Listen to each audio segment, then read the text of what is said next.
নমস্কার, দেখছেন বাংলা জগৎ জনতা এক্সপ্রেস নিয়ে আপনাদের সঙ্গে রয়েছি আমি শুভ্রজিৎ। রাজ্য পুলিশ পেল নয়া ডিজি এবং সেই ডিজির পদে কে বসছেন সেই আরো একটি বিতর্কিত নাম, এবং সেটি হচ্ছেন প্রাক্তন বা কোথাও গিয়ে বর্তমানেও কিন্তু একটা তকমা দেখা যেতে পারে, সেটা হচ্ছে আইপিএস এর তকমা রাজীব কুমার। রাজীব কুমারকে নিয়ে কিন্তু একাধিক বিতর্কের সূত্রপাত এবং ভারপ্রাপ্ত ডিজি হিসেবে তিনি পদে বসছেন, কারণ প্রাক্তন ডিজি হয়ে গেছেন মনোজ মালব্য, তার মেয়াদ শেষ হয়ে গেছে। রাজ্যের মুখ্যমন্ত্রী মমতা বন্দ্যোপাধ্যায়ের দেওয়া কোথাও গিয়ে সেই তথ্য বলছে যে সেই নামেই নাকি শিলমোহর দিয়েছেন খোদ রাজ্যের মুখ্যমন্ত্রী, এবং রাজ্যের মুখ্যমন্ত্রী কিন্তু এই রাজীব কুমারের জন্য ধর্মতলায় ধর্নায় বসেছিলেন। শুভেন্দু অধিকারী বলছেন কোথাও গিয়ে নাকি রাজ্যের মুখ্যমন্ত্রী গিফট পেলেন। কেন পেলেন দেখাবো আপনাদেরকে।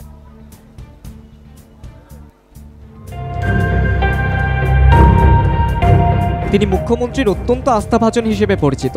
আইপিএস অফিসার রাজীব কুমারকে রাজ্য পুলিশের নয়া ডিরেক্টর জেনারেল করলেন মুখ্যমন্ত্রী। বুধবার নবান্ন মন্ত্রিসভার বৈঠকে এই সিদ্ধান্ত গৃহীত হয়েছে। তারপর নবান্ন থেকে জারি করা বিজ্ঞপ্তিতে সেই নিয়োগের কথা জানানো হয়। রাজীব কুমার যখন যে পদে থেকেছেন অত্যন্ত দক্ষতার সঙ্গে সেই দায়িত্ব সামলেছেন, সেই পুলিশ আধিকারিকের ওপরেই আস্থা রাখলেন মুখ্যমন্ত্রী। আপাতত তিনি ভারপ্রাপ্ত ডিজি হিসেবেই কাজ করবেন। কলকাতার প্রাক্তন পুলিশ কমিশনার রাজীব কুমার বর্তমানে তথ্য ও প্রযুক্তি দপ্তরের প্রধান সচিবের পদে ছিলেন। বুধবার অবসর নিয়েছেন রাজ্য পুলিশের ডিজি মনোজ মালব্য। তার স্থলাভিষিক্ত হলেন রাজীব কুমার। 2011 সালে মুখ্যমন্ত্রী পদে শপথ নেবার কিছুদিনের মধ্যে তার বিশেষ আস্থাভাজন হয়ে উঠেছেন রাজীব কুমার। 2013 সালে বিধাননগর কমিশনারেট তৈরি করেন মমতা। সেখানেই প্রথম কমিশনার হিসেবে রাজীব কুমারকে দায়িত্ব দেন মুখ্যমন্ত্রী। পরবর্তীকালে কলকাতার পুলিশ কমিশনারেট পদের মতো গুরুত্বপূর্ণ পদে বসানো হয় তাকে। 1989 ব্যাচের আইপিএস অফিসার রাজীব কুমার। রাজ্য পুলিশের নয়া ডিজি রাজীব কুমার উত্তরপ্রদেশের বাসিন্দা। এখনও সেখানে তার পরিবার বসবাস করে। এসটিএফ প্রধান হিসেবে কাজ করার দীর্ঘ অভিজ্ঞতা রয়েছে। বিধাননগর পুলিশ কমিশনারেটের কমিশনার, কলকাতার পুলিশ কমিশনারের মতো একাধিক গুরুত্বপূর্ণ পদ সামলেছেন রাজীব। তদন্তকারী হিসেবে রাজীব কুমারের ভূমিকা সবসময় প্রশংসিত হয়েছে পুলিশ মহলে। তার ক্ষুরধার মস্তিষ্ক দিয়ে বহু গুরুত্বপূর্ণ তদন্তের কিনারা করেছেন। এবার সেই দুধে পুলিশ আধিকারিক বসলেন রাজ্য পুলিশের শীর্ষ পদে। নয়া ডিজি হিসেবে এবার কোন কোন পদক্ষেপ করবেন তিনি, তা দেখার অপেক্ষায় রয়েছেন রাজ্যবাসী। ব্যুরো রিপোর্ট, বাংলা জাগো। আপনারা শুনলেন সেই বক্তব্যগুলো, এবং কোথাও গিয়ে কিন্তু রাজীব কুমার যখন এই পদে বসছেন 24-এর লোকসভা নির্বাচনের আগেই শুভেন্দু অধিকারীদের বক্তব্য, রাজ্যের মুখ্যমন্ত্রী মমতা বন্দ্যোপাধ্যায় চাইছেন যেন দুর্নীতি ঢাকা যায়। যদিও তৃণমূল কংগ্রেসের একটা গুরুত্বপূর্ণ বক্তব্য, শুভেন্দু অধিকারীর কোনো কথায় নাকি কোনো যায় আসে না, কারণ এই শুভেন্দু অধিকারীকে নাকি টিভিতে টাকা নিতে দেখা গিয়েছিল, এবং এই নিয়ে কিন্তু একাধিক প্রশ্ন সাধারণ মানুষের মনে।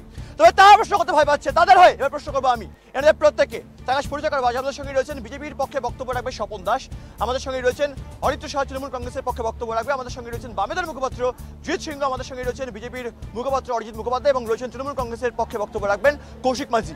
অরিজিৎ দা, জনগণ জানতে চায় রাজীব কুমার আবারও সেই ভারপ্রাপ্ত ডিজির পদে বসছেন, এবং কোথাও গিয়ে শুভেন্দু অধিকারী বারবার টার্গেট করছে যে রাজ্যের মুখ্যমন্ত্রী নাকি রিটার্ন গিফট পেয়েছে, কারণ এনাকে যদি সেই পদ না দেওয়া হতো তাহলে নাকি এই মানুষটাই রাজ্যের মুখ্যমন্ত্রী মমতা বন্দ্যোপাধ্যায়কে ফাঁসাতে পারত। জনগণ জানতে চায় কোনটা ঠিক কোনটা ভুল।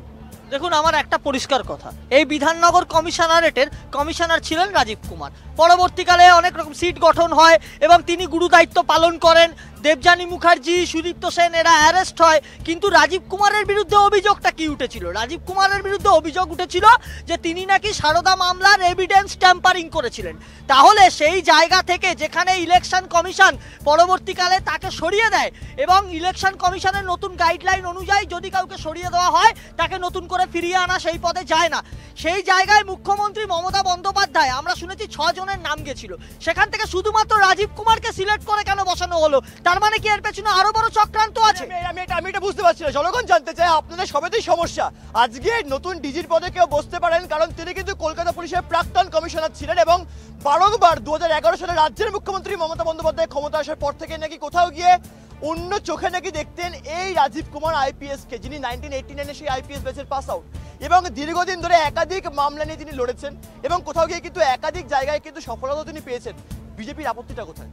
বিজেপির সবকিছুতেই আপত্তি। প্রথম কথা বলতে হবে, যাকে নিয়ে আলোচনা হচ্ছে রাজীব কুমার, তিনি একজন পশ্চিমবঙ্গের দুধে পুলিশ অফিসার হিসাবে পরিচিত। তিনি শুধু কলকাতা পুলিশের কমিশনার ছিলেন না, তিনি ব্যারাকপুর কমিশনারেরও কমিশনার ছিলেন এবং সিআইডির প্রধান ছিলেন। এরকম একজন দুধে আইপিএস যাকে ঠিক যোগ্য জায়গায় বসাতে হবে, সেটা আমাদের মুখ্যমন্ত্রী প্রশাসনিক প্রধান হিসাবে ঠিক করেছেন এবং রাজ্য ডিজির পোস্টটা তো আর ছোটোখাটো পোস্ট না, রাজ্য ডিজির পোস্ট মানে রাজ্যের পুলিশ প্রশাসনটা তার উপরে ডিপেন্ড করবে।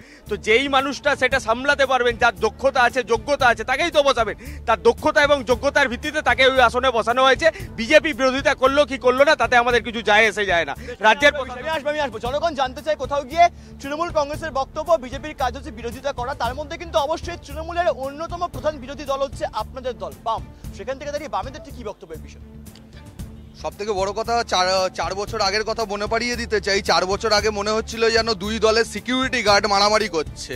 যখন এই আপনার রাজীব কুমারকে যখন অ্যারেস্ট করতে যাচ্ছে সিবিআই, তখন দুই পুলিশ অফিস মানে কেন্দ্রীয় পুলিশ রাজ্য পুলিশের সাথে ধস্তাধস্তি মারামারি করছে। আর তার জন্য মমতা ব্যানার্জি কি করেছিলেন, পথে বসেছিলেন। রাজ্যের যিনি সভাপতি রয়েছেন কুণাল এখন হয়েছেন, ওনার এখন গায়ে জ্বালাটা লাগছে কেন, যে ওনার জন্য তো আর ধর্নায় বসেননি। এও চোর ও চোর, এ প্রশাসনিক পদকে নিয়ে চুরি করছে আর ও নিজের পদটাকে মিস ইউটিলাইজ করছে। না না, শুভেন্দু অধিকারী আজকে একটা বক্তব্য থেকে স্পষ্ট বোঝা যাচ্ছে উনি বলছে যে আমি আবার সিবিআইয়ের কাছে অনুরোধ করব যাতে রাজীব কুমারের বিরুদ্ধে আবার ফাইলগুলো খোলা হোক। এটা প্রতিহিংসা রাজনীতি, যেটা 4 বছর আগে মমতা বন্দ্যোপাধ্যায় বলেছিল, সেটা আজকে আবার প্রমাণিত হলো যে বিজেপি প্রতিহিংসা রাজনীতি করার চেষ্টা করছে। রাজীব কুমারের বিরুদ্ধে যদি প্রমাণ থাকে সেই প্রমাণগুলো সিবিআই পেশ করুক। আমরা তো বলছি যে পেশ করতে, কোর্টে পেশ করুক, সুপ্রিম কোর্টে পেশ করুক, হাইকোর্টে পেশ করুক। জনগণ জানতে চাই কোথাও গিয়ে স্বপনদা বারংবার বিজেপির নাকি বক্তব্য, বিজেপির বলা হয়তো ভুল, আমি জানি না বিজেপির কজন এটা মনে মনে ভাবছেন, হয়তো আজকে আপনি শোয়ে লাইভ টেলিভিশনে ভাবছেন কিনা আমি জানি না। শুভেন্দু অধিকারী কোথাও গিয়ে ভাবছেন একটা গুরুত্বপূর্ণ বিষয়, যে বারংবার নাকি এই মানুষটার নাম এতবার উঠে আসছে এবং সারদা মামলায় যেখানে FIR এ কিন্তু এই শুভেন্দু অধিকারীর নাম ছিল যখন তিনি তৃণমূল কংগ্রেস করতেন, কোথাও গিয়ে বাঁচার জন্য নাকি বিজেপিতে গেছেন। এখন এই শুভেন্দু অধিকারী বেশি বেশি কথা বলছেন কারণ তিনি চান না রাজ্য পুলিশের তরফ থেকে আর কোনো রকম সক্রিয়তা দেখানো হোক এবং বারবার দুর্নীতির বিষয়টা নাকি মমতা বন্দ্যোপাধ্যায়ের সামনে চলে আসুক। এখানে আমি একটা কথা বলতে চাই, মমতা ব্যানার্জি যে প্রতিহিংসা রাজনীতির কথা বললেন, আমার যে যিনি আছেন আমার তার কথার রেস ধরে আমি বলছি এখানে প্রতিহিংসার রাজনীতি নয়। এখানে আমরা দেখতে চাই, আমরা যেই মানে অমিত মালব্যের স্থলাভিষিক্ত হয়েছেন, কে হয়েছেন না রাজীব কুমার, তিনি কে, তিনি হচ্ছেন আমাদের সুদীপ্ত সেনের একটু কারেকশন করি, যেটা মনোজ মালব্য। অমিত মালব্য আপনাদের দলের আইটি সেল সামলায়, মনোজ মালব্য আইটি সেল সামলায় না, উনি রাজ্য পুলিশের প্রাক্তন ডিজি ছিলেন। মনোজ মালব্যের স্থলাভিষিক্ত হয়েছেন রাজীব কুমার। এবং সেই রাজীব কুমারকে কেন দিদি প্রোটেকশন দিয়েছেন, তার জন্য এই শীতের রাত্রে ধর্মতলার বুকে উনি শীতের এক রাত্রি যাপন করেছেন। তার কারণ হচ্ছে সল্টলেকে সুদীপ্ত সেনের অফিসে যে নথিপত্রগুলো ছিল, সিসিটিভি যে ফুটেজগুলো ছিল, সেই ফুটেজগুলোকে ধ্বংস করেছিলেন। না হলে আজকে এই মমতা ব্যানার্জি সুদীপ্ত সেনের সঙ্গে একসঙ্গে জেলে থাকতেন। যে সুদীপ্ত সেনকে নিয়ে উনি এত বক্তব্য রাখছেন, এই সুদীপ্ত সেন জেলে বসে চিঠি লিখে জানিয়েছেন যে শুভেন্দু অধিকারী তার কাছ থেকে টাকা নিয়েছে, তারপরে সিবিআই কেন এখনো পর্যন্ত শুভেন্দু অধিকারীকে তলব করেনি? এটা আপনার কাছে আমার প্রশ্ন, উত্তর থাকলে দিতে পারবেন। তলব কেন করেনি এর আপনি কোনো প্রমাণ দিতে পারবেন? কিন্তু আমাদের যে আপনাদের কাছে যে প্রমাণ দিয়েছি, আপনার রাজীব কুমার যে কেসগুলো সুদীপ্ত সেনের যে কেসগুলো টেম্পারিং করেছে এবং তার সুপ্রিম কোর্টে আপনারা বলছেন কেস টেম্পারিং হয়েছে। চিন্তা জনগণ জানে আজকে 2013 সাল থেকে সারদা চিটফান্ড মামলায় একাধিকবার জনগণের আর্থিক তছরূপ, খুব নক্কারজনক ঘটনা, আমরা কেউ সাপোর্ট করি না বিষয়টাকে, কিন্তু সেখানে সেই ঘটনার জন্যই কিন্তু এই কুণাল ঘোষ তৃণমূলের বর্তমানে মুখপত্র, তিনি কিন্তু গেছিলেন সেই জেলে। এবং কুণাল ঘোষ কোথাও গিয়ে একটা গুরুত্বপূর্ণ মন্তব্য রাখছে, তিনি বলছেন যে আমি চাই না আর কোনো নির্দেশে যেন বলি হোক, মানে কোথাও গিয়ে তাহলে তৃণমূলই তাহলে কোথাও গিয়ে তৃণমূল আমি জানি না কি করছে, কিন্তু কুণাল ঘোষ একদম টার্গেট করছি রাজীব কুমারকে। আচ্ছা একটা সত্যি কথা বলুন তো, এই যে এতগুলো সারদা নারদ কেস, এতগুলো কাণ্ড হলে, এতগুলো চুরি, এতগুলো চুরি হলে এখনো পর্যন্ত চার্জশিট আর ভার্ডিক্ট বেরোচ্ছে না কেন? সিআইডির কাছেও এই প্রশ্ন থাকবে, সিবিআইয়ের কাছেও এই প্রশ্ন থাকবে। এতেই তো প্রমাণ হয়ে যাচ্ছে, ভোটের আগে এই সেটিংগুলো প্রমাণিত হয়ে যাচ্ছে। আর যেই রাজীব কুমারকে নিয়ে কথা বলা হচ্ছে, এই রাজীব কুমার কি করেছেন মনিটরগুলোকে তুলে এনেছে, সারদা কাণ্ডের মনিটরগুলোকে তুলে এনেছে, হার্ড ডিস্কগুলোকে তুলে আনেনি। হার্ড ডিস্কগুলোকে না তুলে এনে তথ্য লোপাট করেছে, আর সেই লোপাট না সুদীপ্ত সেনের আপনি যদি চিঠিটা লক্ষ্য করে থাকবেন, ও ওখানে সুদীপ্ত সেন একদম ক্লিয়ারলি লিখেছে যে আমি টাকা দিয়েছিলাম সিপিএম এর একজন সাদা চুলের লোককে। সে সিপিএম এর সাদা চুলের লোকটা কে দাদা? তারা কোথায় গেল? তাহলে বিমান বসু, সুজন চক্রবর্তী বা কংগ্রেসের অধীর রঞ্জন চৌধুরী তার ধোয়া তুলসী পাতা হয়ে গেল এখন। মানে আজকে টপিক হচ্ছে মমতা বন্দ্যোপাধ্যায়, শুভেন্দু অধিকারী, বামেদের কোনো তাহলে জায়গা নেই, কি বলবেন? বামেদের বিষয়টা হয়ে গেছে, বামেরা সবসময় একটা সেটিং তত্ত্ব খাড়া করবার চেষ্টা করে, কিন্তু বিষয়টা তো দেখতে হবে যে আজকে তৃণমূল কংগ্রেসকে যেভাবে হেনস্থা করবার চেষ্টা করছে কেন্দ্রের শাসক দল, এবং এ রাজ্যের বিরোধী দলনেতা কথায় কথায় সিবিআই ইডির হুমকি দিচ্ছে, এবং যেভাবে তারা পশ্চিমবঙ্গে তৃণমূল কংগ্রেসকে মেলাইন করবার চেষ্টা করছে, সেখানে তো বামেরা পক্ষান্তরে বিজেপিকে সাপোর্ট কাউন্টার। এই যে বলছে সেটিং এর কোনো এখানে গল্প নেই, সেটিং এর গল্প নেই। কুণাল ঘোষ নিজেই বলেছে সারদা কাণ্ডের যদি কেউ বেনিফিশিয়ারি হয়ে থাকে সে হচ্ছে মমতা ব্যানার্জি। কুণাল ঘোষ এটা বলেছে, এটার উত্তর আবার কুণাল ঘোষই দিয়েছে, কিন্তু বিষয়টা হচ্ছে যে সারদা কর্তা সুদীপ্ত সেন চিঠি লিখে জানিয়েছে যে তার কাছ থেকে শুভেন্দু অধিকারী, সুজন চক্রবর্তীরা বেনিফিশিয়ারি অর্জিত। চিঠিকে লিখিয়েছে বা কি লিখতে প্রেসার দিয়েছে সেটা আমরা টিভি চ্যানেলে, বহু চ্যানেলে দেখেছি, কিন্তু আমার কথাটা একটাই জায়গায়, যে মুখ্যমন্ত্রী কি করে কে প্রেসার দিয়েছে?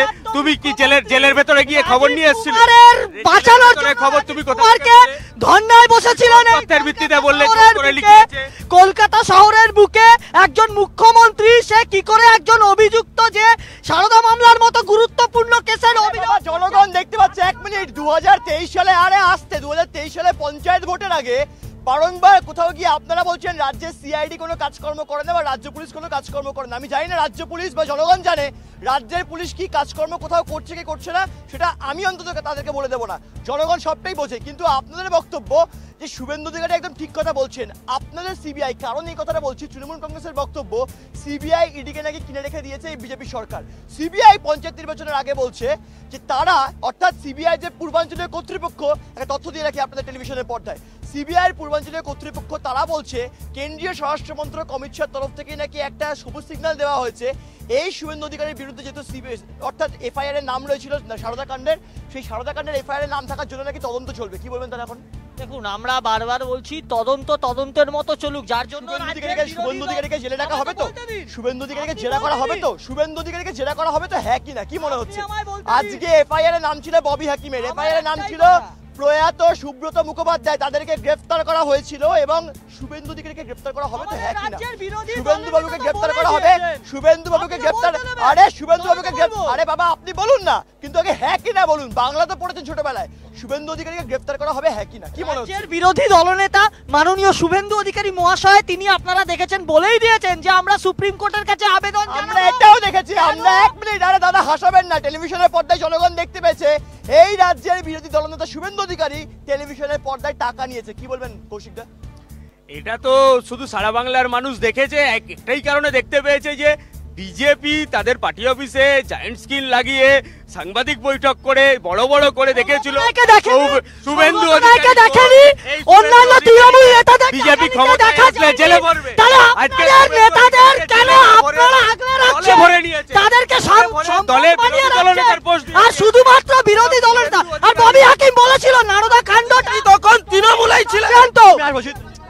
আমি একটা জাস্ট প্রশ্ন করতে চাই, এই যে এতজন সাংসদকে আপনারা বহিষ্কার করলেন 2005 সালেও, আপনি হয়তো জানবেন ইউপি, আমি কেন কথাটা জিজ্ঞেস করছি, ইউপিএ 1 এর সময় ঠিক এরকমই নারদ কাণ্ডের মতো একটা স্টিং অপারেশন হয়েছিল, তার জন্য সাংসদদের সাসপেন্ড করা হয়েছিল, এবং তার মধ্যে কংগ্রেসেরও সাংসদ ছিল, আপনারা এখনো পর্যন্ত শুভেন্দু অধিকারীকে সাসপেন্ড? না, আমি একটা জাস্ট ছোট কথা বলবো, বাংলার মানুষ দেখেছে যে বিজেপির পার্টি অফিসের মধ্যে শুভেন্দু অধিকারীকে দেখানো হয়েছিল, তারপরে কিরকম ওয়াশিং মেশিনের মতো নোংরা জামা কাপড় ওয়াশিং মেশিনে দিয়ে যেরকম পরিষ্কার হয়ে বেরোয়, ওরকম শুভেন্দু অধিকারী ওয়াশিং মেশিনে ঢুকে গেল, অমনি সে পরিষ্কার হয়ে গেল, না তার সারদায়ের নাম, না তার নারদায়ের নাম, না সেটা বামেদের আমলে তুলসী পাতা, তুলসী পাতা বামেদের আমলে তৈরি, এখন ধোয়া তুলসী পাতা, জন্ম দিয়ে গেল নেতা, এটা লজ্জা। তৃণমূলের যেই কটা চোর সব কটা চোর বামেদের সময় জন্মেছিল, কিন্তু চুরি করেছে 2011 সালের পরে। বাবা আরে হাসাবেন না, আপনি একটা গুরুত্বপূর্ণ কথা বলছেন যে চোরেদের জন্ম নাকি 2011 সালের পরে, মানে বামেদের সময় কোনো চোর ছিল না, কোনো দুর্নীতি ছিল না, কোনো খুনি ছিল না, কেউ ছিল না, সবাই তাহলে সাধু পুরুষ, বামেদের সবাই তাহলে সাধু পুরুষ জিদ্দা। শিক্ষা পেয়েছেন, মানে প্রপার যে শিক্ষা, আপনি যেই শিক্ষার উপর বল করে আজকে আপনি এই মিডিয়াতে রয়েছেন, আমরা দাঁড়িয়ে রয়েছি, এই শিক্ষা আমরা বামেদের সময়ে পেয়েছি। হাস্যকর কথা বলছেন আপনি লাইভ টেলিভিশনে, আপনি লাইভ টেলিভিশনে হাস্যকর কথা বলছেন। না না না, আপনি লাইভ টেলিভিশনে হাস্যকর কথা বলছেন। কম্পিউটার বন্ধ করেছিলেন আপনারা, ইংরেজিকে আটকেছিলেন আপনারা, কম্পিউটারের বিরুদ্ধে তারা সেটা তাদের এখন শিক্ষার কথা বলছে, লজ্জা লাগা দরকার। আমি আসবো 1 মিনিট, আমি আসবো 1 মিনিট। আরে বাবা 1 মিনিট, শান্ত হয়ে যান 1 মিনিট। রাজীব কুমারকে পদে বসানো নিয়ে এত জল্পনা দেখা দিচ্ছে, সেখান থেকে দাঁড়িয়ে এই রাজীব কুমারকে কিন্তু সিবিআই ডেকেছিল, এবং যখন সিবিআই ডেকেছিল বিজেপির বক্তব্য রাজীব কুমার নাকি আগাম জামিন নিয়ে নাকি কলকাতা হাইকোর্ট থেকে পালিয়ে গিয়েছিলেন। আমি জানি না কতটা পালিয়ে গিয়েছিলেন, কারণ শিলংয়ে গিয়ে নাকি আবার রাজীব কুমারকে তলব করা হয়েছিল। কি বলবেন? বিষয়টা হলো রাজ্য ডিজির পোস্টটা আমি আগেও বলেছি, এখনো বলছি, রাজ্য ডিজির পোস্টটা একটা গুরুত্বপূর্ণ পোস্ট। রাজীব কুমার যেহেতু দুটো ব্যারাকপুর এবং কলকাতার কমিশনার ছিলেন এবং সিআইডি প্রধান ছিলেন, তো সেই ক্ষেত্রে এই রাজ্যের শান্তি শৃঙ্খলা বজায় রাখবার জন্য এবং আইন শৃঙ্খলাকে ঠিকঠাক রাখবার জন্য এমন একজন লোকের প্রয়োজন ছিল, যেই প্রয়োজনীয় লোকটার নাম হলো রাজীব কুমার। আমি আসবো, আমি জনগণের বক্তব্য 1 মিনিট, আরে আস্তে জনগণ, আমি আসবো।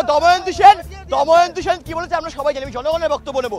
দাদা রাজীব কুমারকে নিয়ে এত প্রশ্ন দেখা দিচ্ছে কারণ নতুন অর্থাৎ ভারপ্রাপ্ত ডিজি হচ্ছেন রাজীব কুমার, যার বাড়িতে একসময় সিবিআই গেছিল, এবং রাজ্যের মুখ্যমন্ত্রী মমতা বন্দ্যোপাধ্যায় এই রাজীব কুমারের জন্যই কিন্তু ধর্মতলায় ধর্নায় বসেছিলেন। কি মনে হচ্ছে? সোজা কথা, সারদা কেলেঙ্কারির জন্য সরিয়ে দিয়েছিল, সারদাকে আবার চাপা দেওয়ার জন্য আনা হলো।